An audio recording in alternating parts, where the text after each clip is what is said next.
que l'année 2022 entre dans l'histoire, mais pour le Haut Commissariat à la justice restaurative, à la prévention et au traitement de la délinquance juvénile, l'année reste marquée par des défis avec la propension des violences surtout dans les grands centres urbains comme Brazzaville, Pointe-Noire, Ouesso et Gamboma.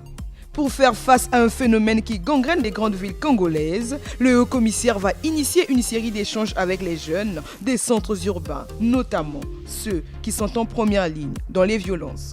Sous le thème « Un environnement urbain sans violence ». Ces échanges aux allures des rencontres citoyennes visent à comprendre les motivations des jeunes afin de réfléchir sur les approches de solutions. Partout, le discours du chef de ce département est presque identique.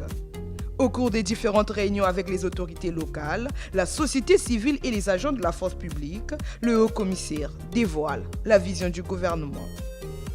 Le Haut Commissariat à la justice restaurative,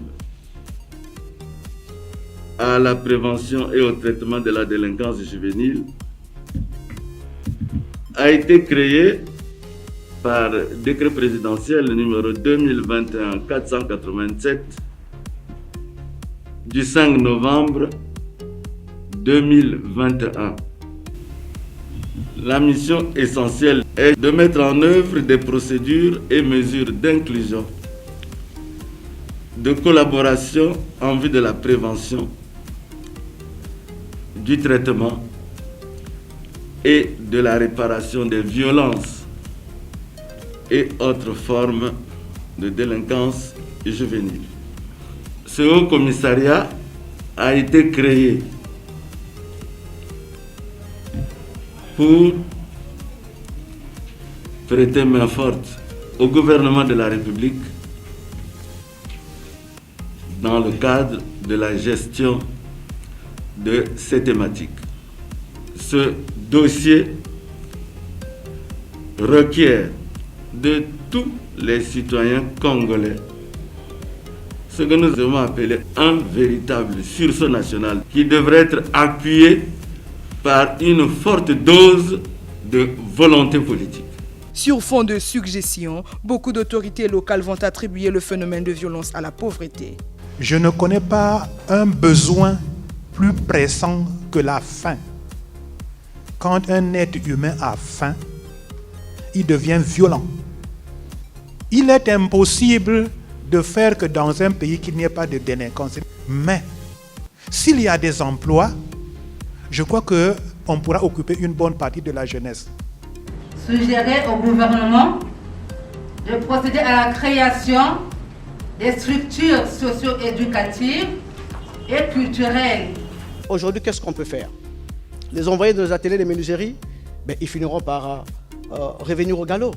Parce qu'il faut d'abord les interner, les caserner, les éduquer, leur dire que la société marche avec le pied droit, vous êtes avec le pied gauche, réajustez-vous. Ce qui devait être le point le plus culminant, c'est la réinsertion. Devant les interrogations du Haut-Commissariat, ces jeunes délinquants, plus connus sous le vocable de bébés noirs, sans langue de bois, vont établir les responsabilités.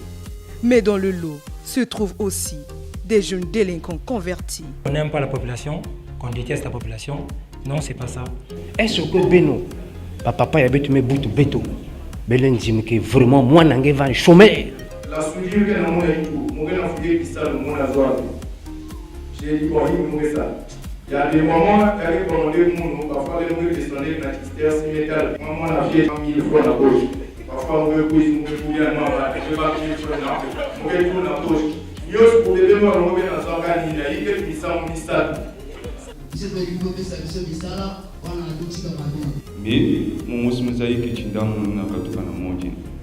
Aujourd'hui, nous sommes capables d'aller d'un point à un autre, sans confrontation. Aujourd'hui, il n'y a plus de guerre, mais il y a toujours la famille qui est.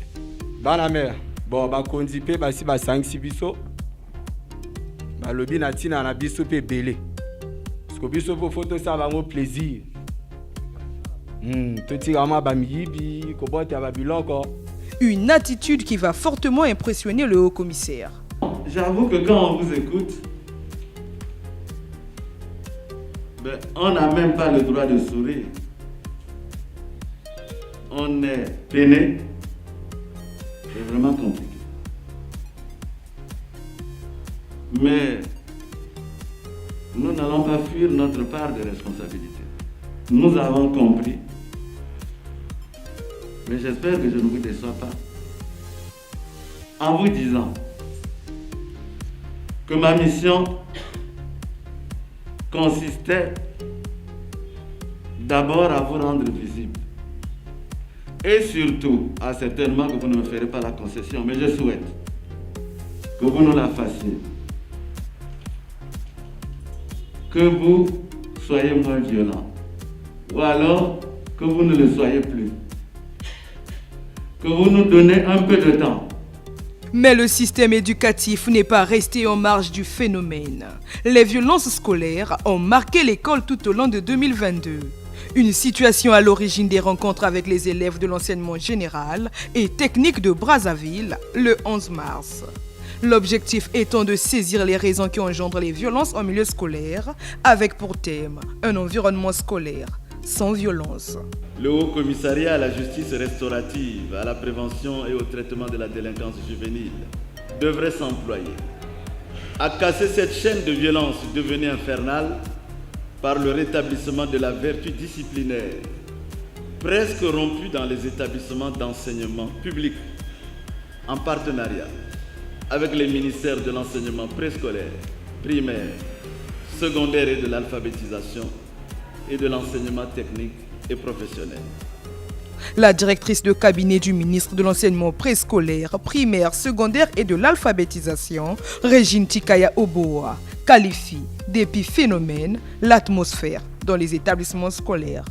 Toutes ces choses sont sans conséquences néfastes, se passent à ciel ouvert et là sous l'œil impuissant des autorités publiques que nous sommes, comme s'il venait d'être établi que ce déclenchement des violences était un épiphénomène de l'ordre de la mort qu'aucun gouvernement ne peut dompter. Nous relions ces événements malheureusement à un problème de communication et de sensibilisation sur les valeurs républicaines, l'éthique, la déontologie et la législation scolaire. Problème de pléthore, floraison des débits de boissons aux alentours des écoles, responsabilité parentale, autant d'éléments à la base des violences pointées par les élèves. Aussi propose-t-il la réinstauration des sanctions à l'endroit des élèves coupables et l'interpellation de leurs parents. Ce sont là, entre autres réponses de ces élèves aux questions du haut-commissaire. Je cite, « Pourquoi ces violences ? Qu'est-ce qui fait que vous les élèves soyez les principaux acteurs ? Et quelles sont vos propositions pour bannir ces basses besognes ?» Une autre date dans l'agenda du haut-commissariat, le 8 juin. Adolphe Mboumaba rencontre les représentants des établissements scolaires d'enseignement général et technique. Objectif, préparer les examens d'État dans un climat apaisé. Mais au-delà des orientations du gouvernement, les élèves veulent des actions concrètes. Qu'est-ce qu'on a déjà pu accomplir par rapport aux propositions qui avaient été faites au lycée de la Révolution? Parce que ça ne servirait à rien de se réunir, de se parler quand il n'y a pas la mise en application. Nous, aujourd'hui, on n'a pas besoin que cela se fasse une seule fois. On a besoin que ça se perpétue. Le haut-commissaire nous demande de conscientiser les autres, de demander aux autres d'être plus concentrés et concis dans ce que nous allons faire comme examen d'État. Au fond, tous ces entretiens avec les jeunes avaient pour but de faciliter l'élaboration et de mettre en œuvre la stratégie nationale de prévention et de traitement des questions de délinquance juvénile en République du Congo. Et pour resocialiser les délinquants et surtout réparer la victime, les 4 et 5 août, le Haut-Commissariat organisait l'atelier de validation de l'avant-projet instituant la justice restaurative. Il s'agit là d'un dispositif innovant ayant pour vocation la réparation du dommage ou du préjudice dont l'ultime préoccupation, à l'instar des expériences des autres pays comme la Belgique et la France, pour exemple, est de préserver l'une et l'autre des parties en cause de toute velléité de vengeance pour la victime et de toute récidive pour l'infracteur ou auteur de l'infraction. À l'ouverture des travaux, le discours du chef de l'exécutif congolais est révélateur d'une situation préoccupante. Participant de cet objectif, l'élaboration de l'avant-projet de loi portant institution de la justice restaurative me paraît être une opportunité salutaire qui vient renforcer le dispositif de lutte contre la délinquance juvénile et de protection de l'enfance en difficulté. Protéger l'enfance, pourvoir à ses besoins et lui assurer un meilleur avenir possible est un devoir inhérent à toute société humaine. C'est sur ces termes que je souhaite plein succès à vos travaux. Dans les différents groupes, réflexions, débats et suggestions constituent le quotidien des participants. La mesure principale, c'est de faire beaucoup de lobbying sur cette loi. Il faudrait que tout le monde comprenne l'intérêt de cette loi.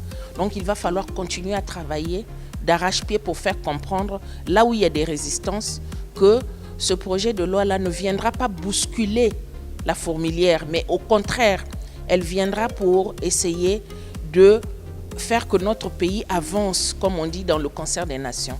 Paris réussi, souligne le haut-commissaire Adolphe Mboumaba. Soyez rassurés, chers participants, de toute notre reconnaissance au regard de l'opiniâtreté, la détermination, le professionnalisme de chacune et chacun, avec son expertise, pour produire un texte de haute facture, très consistant et performant qui, assurément, a répondu aux attentes de l'initiateur du dit projet de loi, j'ai cité, Monsieur le Premier ministre, chef du gouvernement, Anatole Koliné-Makosso. Mais tous s'accordent sur l'importance de réhabiliter et de construire des centres de rééducation et de réinsertion. C'est dans cette optique qu'une délégation conduite par le chef du gouvernement visite les sites d'Aubéville, dans la Bouenza, et de Bokania, dans la Cuvette. Pour Anatole Koliné-Makosso, il n'y aura pas d'avenir prospère sans une politique ambitieuse de l'encadrement de la jeunesse. D'ici là, où ce site, par exemple, pouvait déjà connaître le démarrage de ces travaux de réhabilitation parce que le ministère de l'Intérieur et de la décentralisation est à l'ouvrage pour mettre sur le terrain les entrepreneurs qui seront sélectionnés. On peut dire que cette politique est déjà engagée et va éclore sous peu. Pourtant, le Congo veut aussi s'inspirer des autres expériences, à l'image de celle de Cuba. Des expériences que le Conseil consultatif de la jeunesse et les agences du système des Nations Unies, ainsi que d'autres partenaires, entendent accompagner. La création du Haut-Commissariat à la justice restaurative est présentée comme une approche de solution dans la lutte contre la délinquance juvénile ou en milieu scolaire. Ce fléau requiert l'apport des parents. Quoiqu'encore jeune, cette institution entend fermement poursuivre sa bataille.